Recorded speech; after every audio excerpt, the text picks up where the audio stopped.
সকাল সকাল আমার শাশুড়ি এক বালতি মাছ পাঠায় দিল। দেখেন এই যে ছোট ছোট মাছ, পুকুরে মাছগুলা মরে যাইতেছে, তো এর জন্য উনি মানে উঠাইয়া জাল খাও দিয়ে পাঠাই দিছে। তো হচ্ছে আমি যে কুটতেছি, আমি বাইসে বাইসে রাখছি, কারণ ছোট সিলভার কাপ মাছ আমি খাই না। তা আমি এই যে যা দেখতেছেন গামলায়, এগুলো হচ্ছে রাখবো আর ওগুলো কাটবো, কিন্তু মানে কাইটে রাইখে দেবো, তাকে বলবো নিয়ে যেতে, কারণ ওই মাছ খাবো না, নাহলে কাউকে দিয়ে দেবো। তো আমি করতে আসি, আমার করতে প্রায় 20 থেকে 15 মিনিট সময় লাগছে। কিন্তু এমন একটা কথা দেখেন ভাইয়েরা, ওই যে মোর যে বডি হেতে দেখেন একটা চোরের কানও কাটবে না, এত কষ্ট হইতেছে মাছ করতে। আসলে এ দিয়ে মনে করেন যদি চোর আসে তার কানও কাটা যাবে না, এই অবস্থা হলো বডির।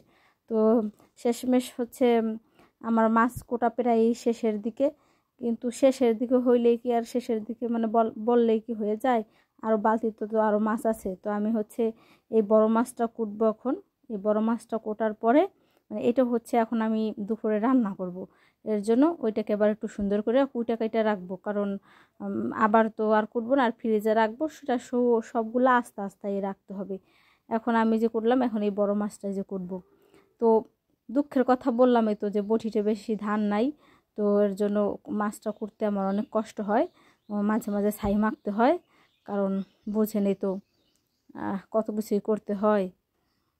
যাই হোক, পাশে আবার আমার দেওররা স্নান করে, তো আমি ওইটা দেখাইতে পারতেছি না, কারণ ক্যামেরাটা তো ওইখানে রাখা আছে, কারণ এর জন্য পুকুরে ওই যে দেখছেন জলগুলা লড়তেছে, তো পাশে ওরা স্নান করতে আছে, আর আমারও কত কথা বলতে আছে যে মাছ কোটো হ্যাং ত্যাং রান্না করে, মানে ওরা স্নান করে আসছে, পরে আমি বললাম ওদের পাপ হবে, এইসব গল্প করতেছি, আর আমি মাছ করতেছি।